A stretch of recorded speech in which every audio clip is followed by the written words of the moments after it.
I think you just have to change your mindset to become more solution oriented. You got to talk to people and you got to communicate. There's forum groups. There's a peer network that I go to. If he wants to learn something about dough, he'll go to the pizza forum. You just got to do it. I mean, instead of thinking yourself, the technology out there nowadays, all you have to do is have a conversation with ChatGPT and then your ideas will start flowing. And then you just got to continue to have that conversation with other people with actual experience to validate what AI spit out for you. Talk to the subject matter experts. Talk to the people who actually lived through it. You don't have the experience, so you're not going to have the answers, and that's okay. You just got to be open to ask people that do or might be able to answer. Whew. All right, back in season 2 of the podcast. Welcome back, guys. Been a while. Been a while. What's been on your guys' mind lately? Let's just start with that. Man, you can catch me right after those meetings. I'm going a million miles right now, so I don't know. Oh, we got you at the perfect time. Well, it's cold as shit outside too. Who decided to record the podcast? Yeah, it snowed last night, and Louis wants to meet outside today. So. Well, yeah. I mean, we were just trying to get this on our schedule. It's been somewhat cumbersome trying to manage everyone's schedule to do this, podcast, and we all enjoy doing it. So I figured you guys just come to us, but didn't realize it was going to be cold. 45 degrees. Yeah. Man. Well, today's topic is about how your business is your other kid. So I don't know how much time you spent or if you guys have any talking points, but I have some questions we can start with. So how did becoming a father improve the way you treated your business? That's a big one. I don't know if becoming a father made me treat my business any differently. I think I always treated it like it was my own from back when I just took over as a manager of one location. I think that was partly why I think I'm still in this business, because I treated it like it was my own. I guess that's like treated like a child is what you say. But I will say when I had my daughter, everybody said I got softer. Oh, yeah. Definitely they say I got softer when I had a little girl, which maybe it's possible. But now if they know my daughter now, they're like, they can see that I'm not soft anymore because she's got a little attitude. But I think that was I think being in business first and having kids, it was just an easy transition because maybe that's just ingrained in me. Mm-hmm. But I just treated it the same way, and then having a kid, it was just like I didn't know what I was doing, just like I didn't know I was doing a business. Just figure it out as you go, and you just knew you cared about it. Yeah. Right? I mean, yeah, pretty much. I mean, I remember, becoming a parent, you're reading all the books to learn, what you don't know. You don't really prepare yourself for it. You just try to get your mindset right, and you're going to love it, more than anything else. So, you're going to do and go above and beyond to make sure that, you provide and the kid's always going to be safe. Mm-hmm. I mean, I do think that one thing it did teach me in parenting is, it does make you soft, because I remember being more of a cutthroat business person in my early years, and having kids and comparing it to your business ends up teaching you a lot more patience. That's what I say. I think patience comes into play a little more. Because management and parenting really go hand in hand, in my opinion, because, you're always following up with your kid. Did you do your homework? Did you, clean your room?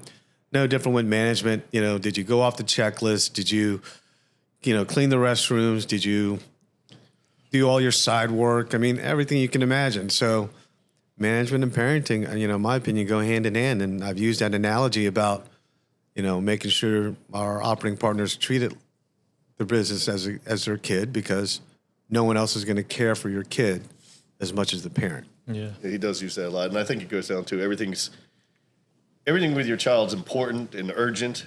And if that doesn't translate to your business, then you're probably not really in the right spot. You shouldn't be doing it if everything isn't important and urgent to you. And I think we spoke with a couple of our, staff, our management staff last week about that. And they're like, sometimes I think I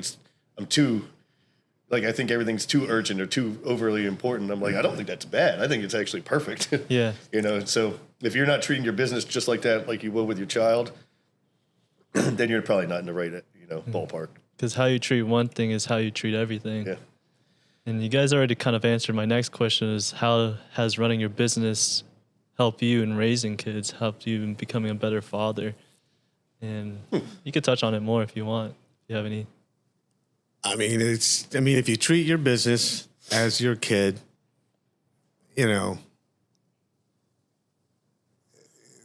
there is no doesn't exist in your vocabulary. Can't doesn't exist, right? Mm-hmm.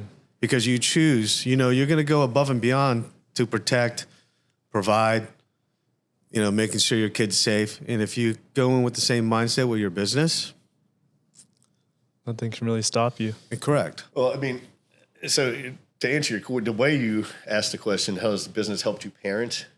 Being in this business, and now that my daughter's actually working at one of the locations, from coming from where we started, we've transitioned from, that main just bar type business. It also made me very leery about letting her get into this business, working in this business. I don't want her going down long term in it, I don't think, but who knows? But it was like, you see dark sides of people, you see some bad habits form, you see a lot of things you don't want your children getting exposed to, even though they're going to get exposed to them in life no matter what. But that's experience. I get it, but it's still... It's scary as a parent. I don't want to think about what I was doing at their age, that they're doing the same thing, even though I'm sure of it. Yeah. That part is, And I guess that's the thing with... But I'm here. I'm alive. Yeah. Anyway, that's the thing with parenting. At some point, you have to let the birds, and trust, let the birds leave the nest, as they say, and trust the process that we've instilled the values that you want into your kids so they do make the right decisions. Because I believe, the hospitality industry produces probably, the most hardworking people because they meet a ton of people in their career being in this, and it prepares them more in life to be able to communicate with other people, to work with other people, because it's a very dysfunctional, I guess, family setting, because you spend so much time, working with your coworkers, and you spend so much time interacting with customers that you don't even know. Mm-hmm. It's more similar than I even could think of until just right now. When I first had my own first business, we talked about this the other day. Whenever I used to travel for rugby or something like that, I would write like a 3-page book for like the management to, this is what you got to do. Like I'd always be worried, be calling nonstop. And as the years have gone by, us trying to work on systems and create, repetitive, tasks and stuff like that, to where they start running themselves, you start letting it go a little bit more. It's the same with your kids, when they're little, you're trying to teach them, you're always hovering around them. Now I got 2 teenagers that, they don't want to sit around me all day long. They don't want to, they're kind of on their own. So you're preparing them to, be without you basically. And you're doing the same thing in business. Mm-hmm. I don't like thinking about it sometimes. Like I had to black out, what could be going on at the stores sometimes when I'm not there. And the same thing with the kids. I'm like, you know what? I just have to hope that everything that was instilled on both sides works, and everything just keeps flowing. It's very strange to compare it so much now, but you're doing that. You're setting your business up to run without you, and you're teaching your kids to be without you. And it's a good feeling when you actually see the end result, when you see your kid make the right decision, right? Or you see, your business partner, your manager, one of the employees, pick up on that little nugget that you've kind of preached, every time you interact with them. And it's a great feeling to see them become better, right? Yeah. To navigate the world. If you failed and made some bad adults out of your children, or you failed and made yourself a business that doesn't work without you, then you just bought yourself a job, basically. And some people, that's their goal, but it wasn't ours. We didn't want to create a job for ourselves nonstop. We wanted it to grow without us at times. So now your kid being Chicho's is 30 years old, really. I think. With your time involved with it, or has it been longer than 30 years? I know you're looking at me kind of funny. We started together in 98. He was a few years before me into it. So Chicho's, we've been involved since, I've been involved since 2000. So about 26 years. Yeah. So I was going with that because we talked a bit on systems just now. How have you guys, I guess, essentially raised this kid of 26 years, Chicho's, and like what habits and I think systems really helped you? Yeah, that's interesting, because it's actually, business is always challenging. So you're always trying to figure out other revenue streams or other verticals using your experience, right? And what you've learned, and try to teach that onto others. what we do today still goes back to day one when I first got into the business, and when Ed joined me. We do inventory. We're truly in tune to our numbers, and which has probably kept us afloat, or probably one of the main reasons why we're still in business today, because people don't know their inventory, they don't know their KPIs, they don't know their labor costs, they don't know their COGS, and that's something that you need to religiously know, daily, if not weekly. Yep. It's basics in business, really. I mean, I've seen so many places that look flashy. Everybody's like, "Oh man, this place is so, fun. Everybody goes there," or they make a great, social media presence, and everybody thinks it's popular. But behind the scenes, they have no idea what they're doing with their cash flow, with their inventory, and before you know it, they're out of business, and nobody can understand it. I just shrug my shoulders. I'm like, yeah, I understand it. I know why they're gone. Yeah. And so, I mean, using the same fundamental systems that we started with since day one that we're using today, and hopefully we'll create a online portal that we can share that information with others in the space, ultimately would be the goal. Mm-hmm. So what were some of the processes you wish you had documented earlier in your journey? Or was it always a good process of how you...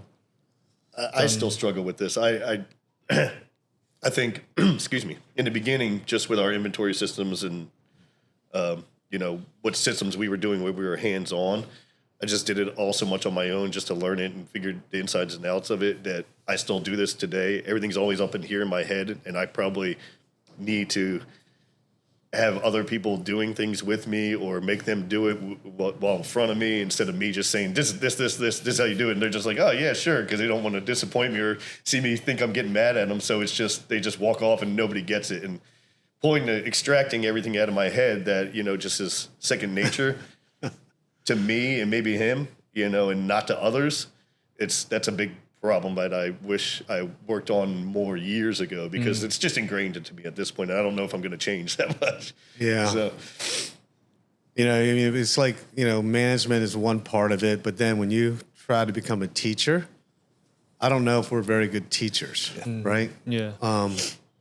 Because that requires a certain soft skill that sometimes, we just don't have the communicative skills or the patience, because we expect that they should know this. But, we've learned over time that, my interpretation of a certain task isn't equal to the same definition when someone hears what I'm The trying different to task. levels of Yeah, meaning and it means different, even though it's like tomato. I mean, it's the same word, but they pronounce it differently, or, it's not clear. And so I think that's where, the nuance. I think where we failed, in a sense, but we're still learning from it. I mean, things just constantly change. yeah, and getting like, when we have yourself look at, what we're trying to put together, and we're basically teaching you from the outside, that makes me realize more like, what? I have no idea how to explain this to this person.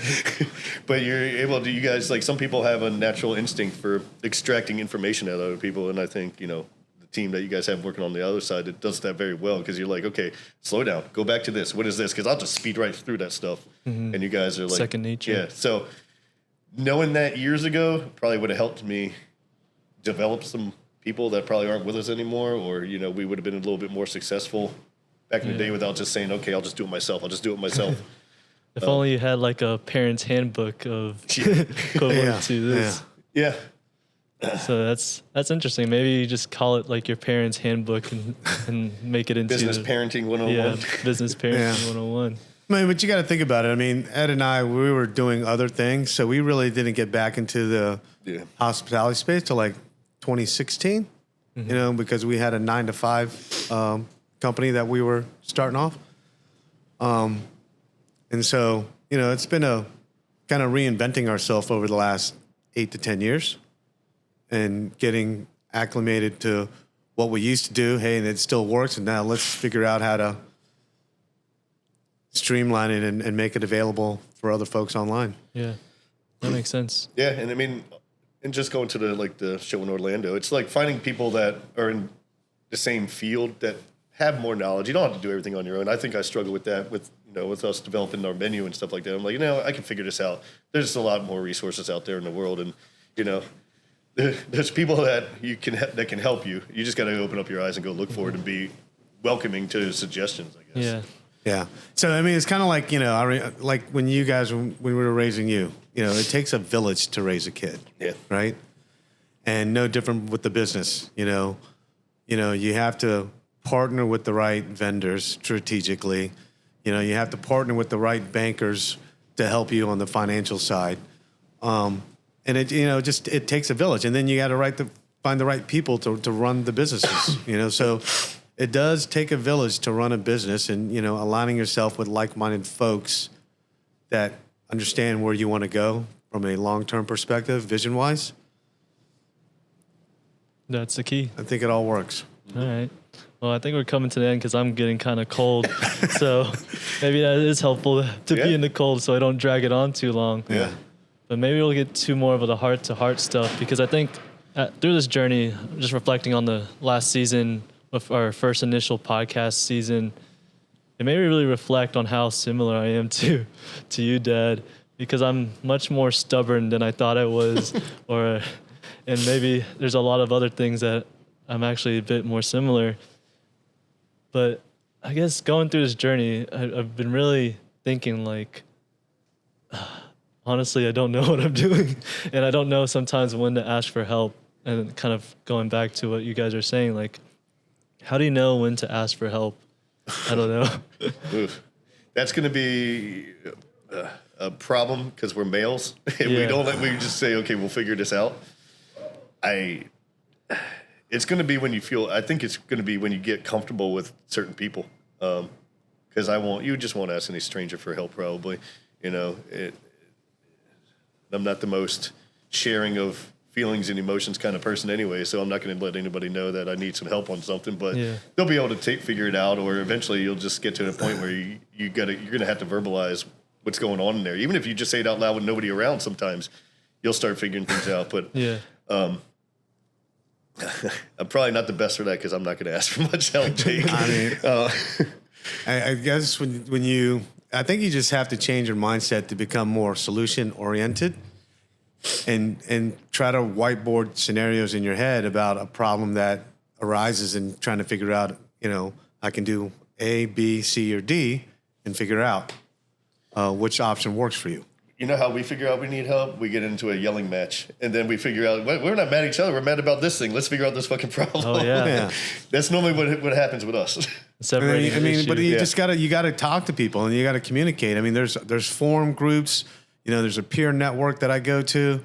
If he wants to learn something about dough, he'll go to the pizza forum. That he's a community of. So you just gotta. You just got to do it. I mean, instead of thinking yourself, the technology out there nowadays, all you have to do is have a conversation with ChatGPT, and then your ideas will start flowing. Yeah. And then you just got to continue to have that conversation with other people with actual experience to validate what AI spit out for you, right? Because, it's still learning. And, you just got to talk to the subject matter experts. Yeah. Talk to the people who actually lived through it. Experience matters. And you don't have any, because like you said, we're trying to teach you from the outsider looking in, on running a restaurant or the business side of it. But you don't have the experience, so you're not going to have the answers, and that's okay. You just got to be open to ask people that do or might be able to answer. Be open to be learning, and be open to. You always got to be learning. Always got to be learning. Yeah. All right. Well, I think we'll end off with like one moment of goodness from the week, just to throw back to season 1. I don't know if we'll keep doing it this season. And then any lasting thoughts too. It's Tuesday. So. It's Tuesday. Yeah. Well, it could be from last Tuesday to today. Well, I'm going to go off my theme from last year because it's spun into something really good. I'm glad the Eagles got a win last night, even though we looked like dog poop. Still took the win, so that's one moment of goodness for me for this week. Nice. And last year it took us to the Super Bowl by me talking about it on this platform, so I'm going to do it again. I know I had a good thing. That's right. I could think of something before if you need time. Go ahead. You go first. Yeah, I think getting back into this season, into season 2, because I think I've just been bottling it up and not letting the shit out, and being able to just talk to you guys, I really missed and felt this kind of void a bit. Good. So Glad we can get this going then. yeah, that's the goodness of the week for me. Well, I mean, I've been looking at financials since we were just going through the end of the month. So, it looks like what's been working, and I just got it validated with our vendor, our budget worksheets that we've implemented in the beginning of the year, knowing that we were going to go into this off season with the declining, revenue top line figures, that we've significantly improved our bottom line by adhering to budgets. They tell with them, the did they purchases. say we're not buying as much anymore? Yeah. Good. So our purchases, I just went over the reports. Our purchases with our vendor are down in double digits, Oh wow. which I was like, that was interesting. And then I realized what changed, made me realize what changed is that we implemented the budget system and making decisions objectively with our management team to make their purchases based on actual figures versus emotions and what they Feelings. think Yeah. the store should go through in that upcoming week. So that was a win for me to see the correlation between the reports that were just given to me. All right, sweet. Yeah. All right, and So- then that's a good. Good win. Yeah. Good I win. like that one.